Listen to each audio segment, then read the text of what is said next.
minha mão dedico este dinheiro ao Senhor. E ela usa Senhor aqui, está com letra maiúscula, que é Yahvé, o Deus da aliança com Israel. Eu dedico este dinheiro ao Senhor para meu filho, para fazer uma imagem de escultura, uma de fundição, de sorte que agora eu te devolvo. Eu estou mostrando para os irmãos e os amigos que me escutam a situação espiritual confusa na qual o povo estava vivendo, a ponto de uma mulher judia, que se dizia serva do Deus Altíssimo, que pronunciava o nome de Yahvé, o Deus da aliança com Israel.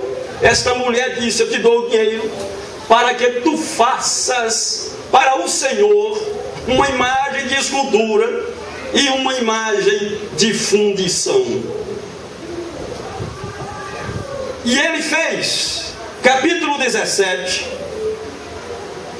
versículo de número 5. E assim, este homem Mica veio a ter uma casa de deuses, fez uma estola sacerdotal e ídolos do lar, e consagrou um de seus filhos para que ele fosse por sacerdote. É aí que o versículo 6 entra. Naqueles dias não havia rei em Israel, cada qual fazia o que achava mais reto.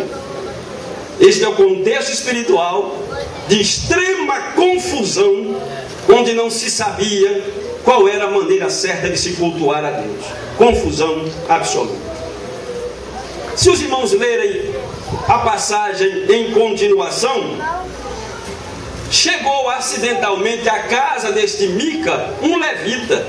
E quando Mica foi informado de que ele era levita, Mica disse: agora eu quero o seguinte, eu quero que você seja meu sacerdote.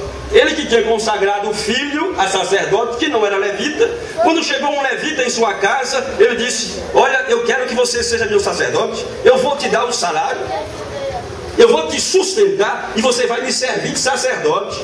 E o moço, que estava andando à toa e disse que queria ficar onde lhe parecesse melhor, aceitou a proposta.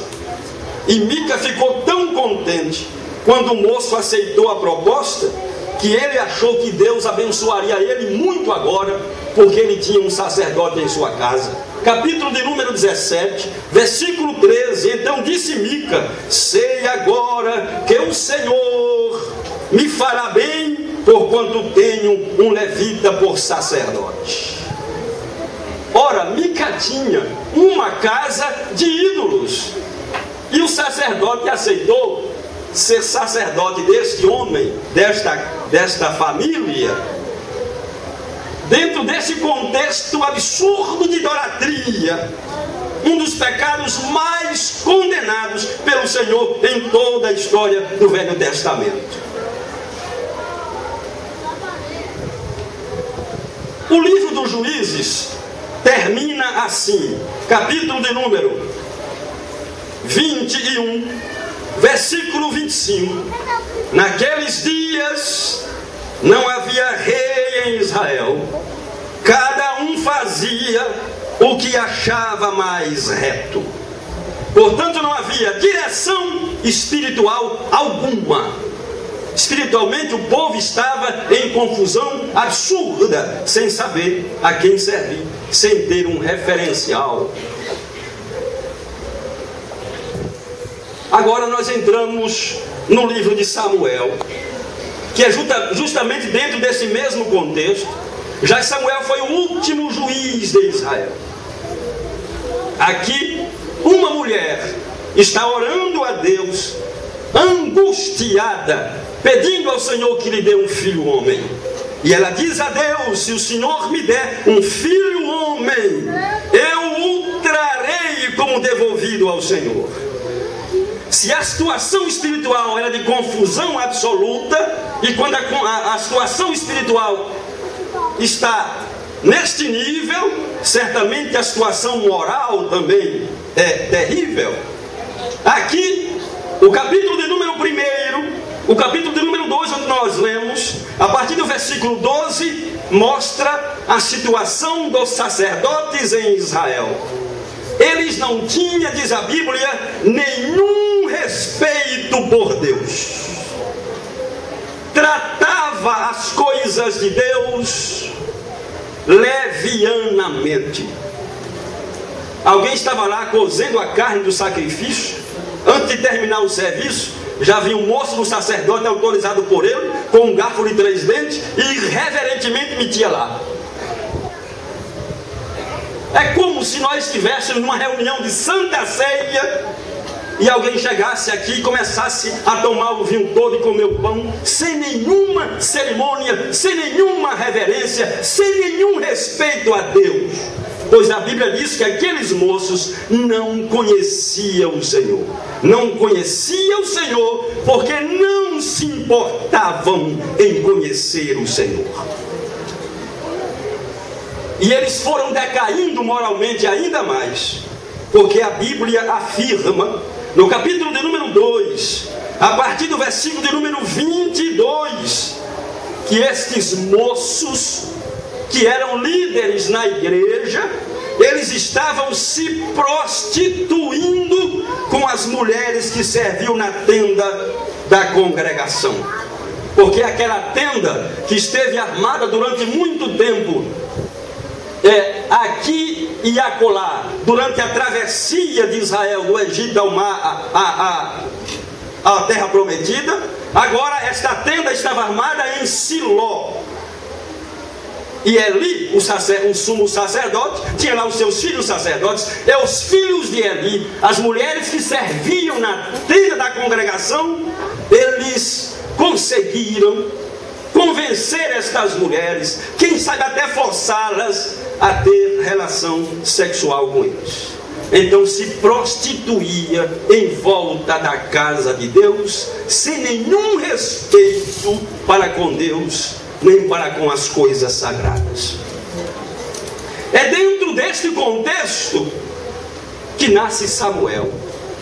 Aleluia, os irmãos escolheram o tema que diz: servir e adorar a Deus em quaisquer situação.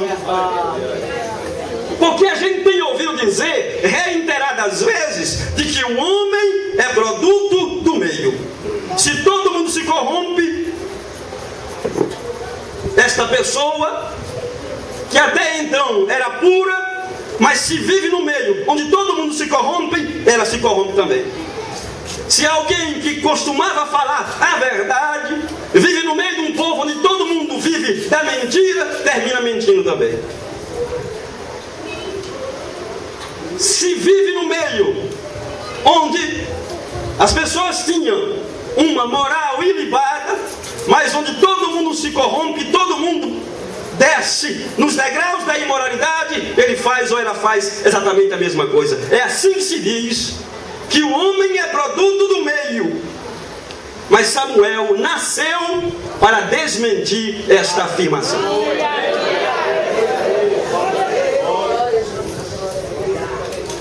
Quando eu li estes primeiros capítulos de Samuel, o Espírito de Deus falou muito forte ao meu coração, porque várias vezes está repetida expressões como a que eu vou ler aqui no versículo de número 18.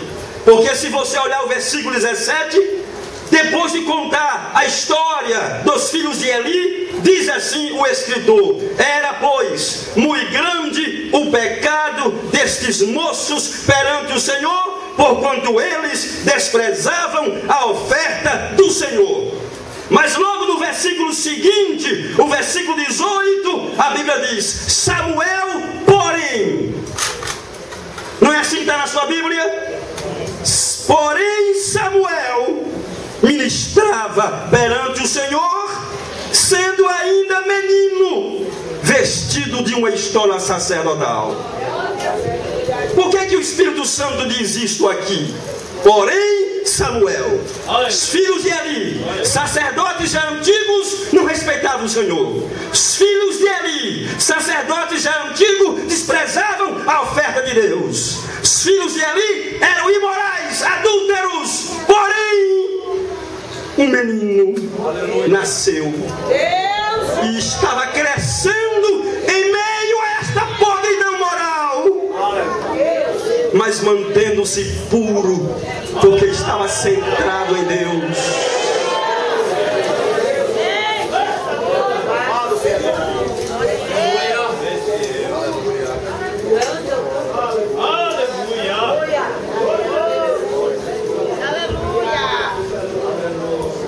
Quando nós continuamos a ler, nós vamos para o versículo de número 21, do mesmo capítulo de número 18. Por quê que o Espírito Santo faz questão de dizer isto de novo?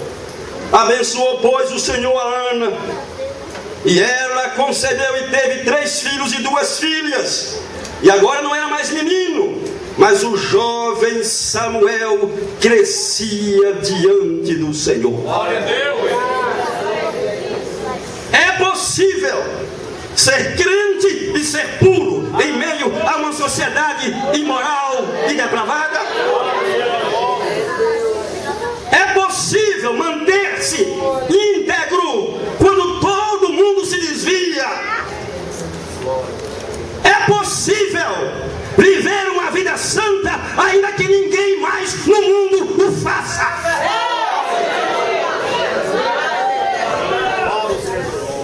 Um certo pregador do passado disse o seguinte: prometo viver cada dia da minha vida inteiramente para o Senhor.